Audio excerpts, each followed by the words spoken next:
तो इस कहानी की शुरुआत होती है एक गांव से। एक लड़का है जिसका नाम है राजू और एक लड़की है जिसका नाम है रिंकी।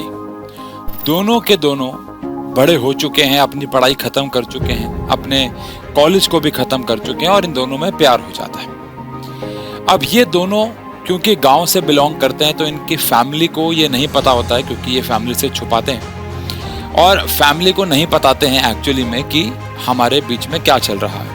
लेकिन एक दिन रिंकी के पापा को, ये रिंकिया के पापा नहीं है, रिंकी के पापा हैं, एक दिन रिंकी के पापा को पता लग जाता है इन दोनों के बारे में और ये रिंकी को कहते हैं कि राजू को मेरे पास लेके आओ। तो अगले दिन राजू और रिंकी दोनों उसके रिंकी के पापा के पास जाते हैं और रिंकी के पापा कहते हैं कि बेटा राजू, अगर तुम लोगों को साथ में रहना है तो तुम्हें सबसे पहले अपने आप को प्रूफ करना होगा कि तुम मेरी बेटी के लायक हो भी या नहीं। तो राजू कहता है कि मैं हर टेस्ट को पार करने के लिए तैयार हूं, आप बताइए कि क्या करना है मुझे। तो रिंकी के पापा ने एक बहुत सरल भाषा में राजू को समझाया कि देख, सामने 3 ऑब्स्टेकल्स हैं, 3 कमरे हैं, आप ऐसा कह सकते हैं, और उन तीनों कमरों के पीछे एक एक सांड है। तीनों कमरों से एक एक करके सांड बाहर आएगा, तुझे किसी भी एक सांड की पूंछ को पकड़ लेना है और अगर तूने इनमें से किसी भी एक सांड की पूंछ को पकड़ लिया, अगर तूने इनमें से किसी भी एक सांड की पूंछ को पकड़ लिया तो मैं अपनी बेटी की शादी तुझसे करा दूंगा। तो राजू कहता है, अरे ये तो बहुत इजी सा टास्क है, ये तो मैं बहुत चुटकियों में कर दूंगा, और वो इसको बहुत हल्के में लेता है। तभी एक फाटक वहां से उठता है और एक हट्टा कट्टा सांड उसके सामने आता है और वो सांड को देख के डर जाता है, क्योंकि वो थोड़ा स्ट्रॉन्ग बड़ा सांड होता है। तो राजू कहता है अपने मन ही मन कि मेरे पास अभी 2 मौके और हैं, मेरे पास 2 अपॉर्चुनिटीज और हैं, मैं अभी इस वाली अपॉर्चुनिटी को छोड़ देता हूँ, क्योंकि अभी तो मेरे पास 2 मौके और हैं, मैं कोई भी एक को ग्रैब कर लूंगा। तभी सेकेंड वाला फाटक उठता है और उसमें से पहले के मुकाबले और ज्यादा तगड़ा, बड़ा, खतरनाक, बड़े बड़े और सींग और बहुत ज्यादा मैस्कुलिन सांड निकलता है। और राजू को लगता है, यार ये वाला सांड तो पहले से भी ज्यादा ताकतवर है, ये तो मेरी पक्का जान ले लेगा अगर मैंने इस वाले सांड की पूंछ को पकड़ने की कोशिश की तो वो कहता है, अरे बट मेरे पास एक मौका और है और मैं तीसरे मौके में पक्का उस सांड को पकड़ लूंगा। तीसरा फाटक वहां से हटता है और तीसरा सांड पतला दुबला सा, बड़ा कमजोर सा, ढंग से चल भी नहीं पा रहा होता है और वो सांड जो है वो बाहर आता है। राजू कहता है अपने अंदर ही अंदर, देखा राजू, मैंने अपने आप से जो बातें कही वो बिल्कुल सही साबित हुई, मेरे पास और मौके थे और मैं इस वाले सांड को पकड़ लूंगा। लेकिन जैसे वो सांड उसके करीब आता है, राजू क्या देखता है कि तीसरे वाले सांड की पूंछ ही नहीं होती।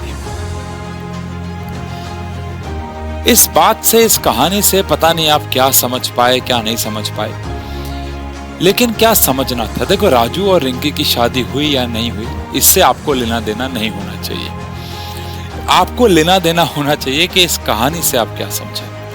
हमें हमेशा से लगता है कि हमारे पास बहुत सारे मौके हैं, हमें हमेशा से लगता है हमारे पास बहुत सारा समय है, हमें हमेशा से लगता है कि अभी हमारे पास बहुत टाइम है, मैं मिड टर्म में पढ़ाई नहीं करूंगा, मैं मिड टर्म के बाद मेरे पास 6 महीने होंगे, मैं पढ़ लूंगा। फिर 2 महीने बीत जाते हैं, आपको लगता है बस 4 महीने हैं और कहीं ना कहीं आप नवंबर दिसंबर तक पहुंच जाते हैं और फिर आपके प्रैक्टिकल्स भी आ जाते हैं, कहीं ना कहीं आपके जीवन में प्री बोर्ड्स भी आ जाते हैं और फाइलें भी बनानी होती हैं, कॉपियां भी पूरी करनी होती हैं, अटेंडेंस भी पूरी करनी होती है, प्रोजेक्ट्स भी बनाने होते हैं, दुनिया जहान का आपके पास काम आ जाता है। तो जो आपको शुरू में लग रहा था कि आपके पास समय है, आपके पास समय है, आपके पास मौका है, वो बिल्कुल भी नहीं।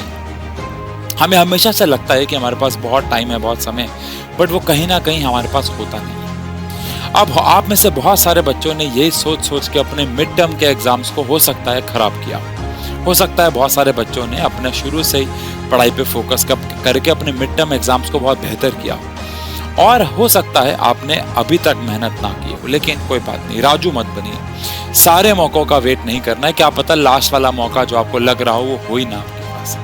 तो इसीलिए आज से अपने आप फाइनल एग्जाम्स की तैयारी को शुरू करें। अब जो हुआ सो हुआ, पहला सांड निकल गया, निकलने दो, लेकिन दूसरे को नहीं छोड़ना है।